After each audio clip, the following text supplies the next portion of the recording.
pritrūko kaip tokios žaidybinės improvizacijos, kadangi tų derinių žaidimų schemų čempionato eigoje sudėtinga pakeisti, nes varžovai ruošia, studijuoja žaidimą, bet esant tom pačiom tiem patiem deriniam, aš manau, iš tų derinių galima vykdyti improvizaciją ir aš manau, kad Lietuvos rinktinei pritrūko to žaidėjų, kurie galėtų taip kurti tą žaidimą, ne vien skelbti derinius, bet tai turėtų būti toks improvizacinis žaidimas.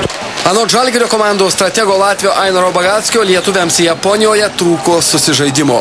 Очень много таких ненужных, если говорить, глупых ошибок. Да, и Lietuviai čempionate nemažai darė nepateisinamų, tiesiog vaikiškų klaidų, o tokie momentai nemažai lemia rungtynių baigti. Jeigu komanda pirmauja 10 taškų ir staiga nelauktai praranda keletą kamuolių, tai varžovas ne tik sumažina skirtumą, bet ir įgauna psichologinį pranašumą. Be to lietuviams trūko tikro žaidėjo. А второе, по-моему, не было так... В команде не было такого чистого разыгрывания.